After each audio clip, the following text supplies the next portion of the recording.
Okay, so here's the deal. Forgetting things occasionally is totally normal. You're not broken, you're not losing it, you're human. And in this lesson, we're going to make a super important distinction between what's normal cognitive aging and what's not.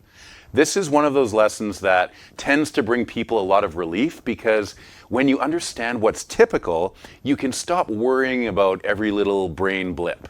So let's start with this classic example. Forgetting where you put your keys, normal. Forgetting what keys are for, that's not normal.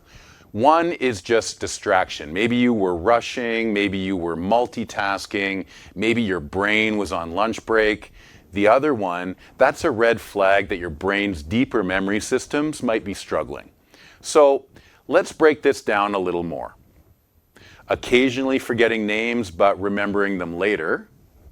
Taking a little longer to learn something new. Needing reminders or lists to stay organized. Misplacing items now and then. Feeling a little slower to multitask. Totally normal. These are just signs that the brain's processing speed is shifting, not that it's failing. Getting lost in familiar spaces, repeating the same questions or stories without realizing it, difficulty following conversations or instructions, confusing time, dates, or people, withdrawing from activities you used to enjoy because you're mentally overwhelmed. Well, these are the signs that go beyond normal aging. And if you or someone you love is experiencing them regularly, that's your cue to check in with your doctor. Not because you should panic, but because information is power. And the earlier you catch something, the more options you have. Now listen, this doesn't mean you need to obsess over every time you blank on a name or open the fridge and forget why. Everybody does that, even 30-year-olds. But what we're looking for is patterns, frequency, severity, and change. Is it happening more often? Is it interfering with daily life? Is it different from what's normal for you? That's the real question. Not am I forgetting things, but is this a change from my baseline?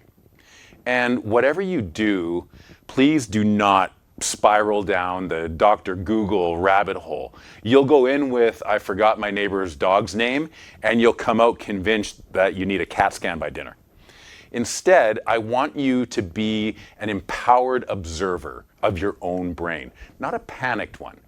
Keep notes if something feels off. Talk to a doctor you trust if concerns keep coming up. But don't let fear make you doubt your brain every time it takes a pause. Your brain isn't failing, it's just changing. And guess what? We're giving it everything it needs in this course to keep growing strong. So to wrap this up, forgetting where you put the remote, normal. Forgetting how to use the remote, that's worth checking out. Simple distinction, big peace of mind. All right. Head to the workbook for a quick self-check and reflection on your own brain patterns. And then I'll see you in the next lesson, the #1 brain fitness rule. Spoiler alert, it has a lot to do with joy. I'll see you there.